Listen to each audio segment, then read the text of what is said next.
बाबा Sahib doctor Bhimrao Ambedkar, जिन्होंने देश में बहुजन समाज और ऊंची जात के बीच भेदभाव को खत्म करने के लिए काम किया, जिसके कारण उन्हें बहुजन समाज का नायक भी कहा जाता है, जबकि वह एक ऐसे व्यक्ति थे जिन्होंने महत्वपूर्ण भूमिका निभाई थी, भारत की आज़ादी में एक भूमिका निभाई। और वो हीरो थे नेताजी सुभाष चंद्र बोस। भारत को आज़ादी दिलाने के लिए जहाँ कई महात्मा लोगों का नाम लिया जाता है, वहीं नेताजी सुभाष चंद्र बोस और बाबा साहिब डॉक्टर भीमराव अंबेडकर का नाम सिर्फ किताबों में ही है। जहां नेताजी सुभाष चंद्र बोस ने जात को कोई बड़ी समस्या नहीं बताया, वहीं बाबा साहेब डॉक्टर भीमराव अंबेडकर ने भारत की आज़ादी का श्रेय नेताजी सुभाष चंद्र बोस और उनकी आज़ाद हिंद फौज को दिया। और ये बात उन्होंने इंटरव्यू के दौरान कही। आइए जानते हैं। नेताजी सुभाष चंद्र बोस और बाबा साहेब डॉक्टर भीमराव अंबेडकर अपने समय के दिग्गज नेता थे। दोनों की शिक्षा विदेश में हुई और इन दोनों नेताओं ने स्वतंत्रता पूर्व भारत में अपनी पहचान बनाने के लिए कड़ा संघर्ष किया। हालांकि इन दोनों के विचार अलग अलग थे, लेकिन ये दोनों नेता दूरदर्शी भी थे और दोनों एक दूसरे के प्रशंसक भी थे। इन दिग्गज नेताओं की मुलाकात सिर्फ एक बार हुई और वो तारीख थी 22 जुलाई 1940। जब ये नेता एक दूसरे से मिले तो इनके बीच फेडरेशन को लेकर कई बातें हुई। इसी बीच बाबा साहेब ने नेताजी सुभाष चंद्र बोस को अनुसूचित जात के संबंध में एक प्रश्न पूछा, जिसका उत्तर उन्हें बहुत संतोषजनक नहीं लगा और इसका उल्लेख उन्होंने नेताजी सुभाष चंद्र बोस के एक भाषण में किया। अपने एक भाषण में जात को लेकर नेताजी ने कहा था कि जहां तक जात का सवाल है, हमारे लिए ये आज कोई समस्या नहीं है, क्योंकि प्राचीन काल में जिस तरह की जाति थी वो आज नहीं है। अब जात व्यवस्था का अर्थ है समाज पेशागत आधार पर कुछ समूहों में बटा है और शादियां उन समूहों के अंदर ही होती हैं।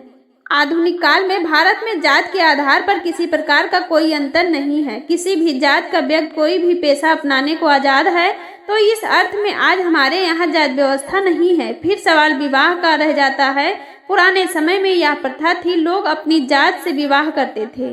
आज अंतर जातीय विवाह आम है। जात का तेजी से लुप्त हो जाना ये एक सच्चाई है। सच्चाई तो ये है कि राष्ट्रीय आंदोलन में हम किसी व्यक्ति की जात कभी नहीं पूछते। अपने निकटतम सहयोगियों को तो जात की भी नहीं जानते। संदर्भ में ये आपको बताना चाहूँगा कि अंग्रेज ही थे जिन्होंने सारी दुनिया में प्रचारित किया कि हम लोग आपस में लड़ने वाले लोग हैं, विशेषकर धर्म को लेकर लड़ने वाले लोग हैं। लेकिन ये भारत की बिल्कुल गलत तस्वीर है। ये तो हो सकता है कि भारत में कुछ मतभेद हो, लेकिन ऐसे मतभेद आज किसी भी दूसरे देश में पाए जाएंगे।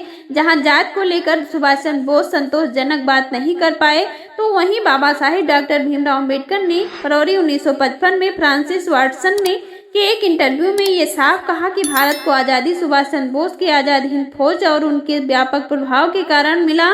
फ्रांसिस वाटसन ने इंटरव्यू में बाबा साहेब डॉक्टर भीमराव अंबेडकर ने कहा था कि अंग्रेज यह मानकर चल रहे थे कि ब्रिटिश सेना में शामिल भारतीय उनके प्रति अपनी वफादारी कभी नहीं बदलेंगे। यह अलग बात है कि द्वितीय विश्व युद्ध के दौरान INA की वीरता की कहानियां सुनने के बाद ब्रिटिश सेना में शामिल भारतीय सैनिकों के मन में विद्रोह के स्वर उठने लगे। इसके अलावा INA के 40,000 सैनिकों के भारत आने की खबर से भी अंग्रेजों को लगने लगा कि उनके लिए इस देश पर शासन करना मुश्किल है और ये देश बदलने लगा है। ये कहानी सुभाष चंद्र बोस और अंबेडकर के रिश्तों की है। ये बताता है दो विचारधाराएं अलग अलग थीं, लेकिन अंबेडकर हर किसी के विचारधारा का सम्मान करते थे। आज की वीडियो में बस इतना ही। वीडियो पसंद आया हो तो लाइक शेयर एंड सब्सक्राइब जरूर कीजिए। जल्द मिलती हूँ एक नए टॉपिक के साथ। जय भीम।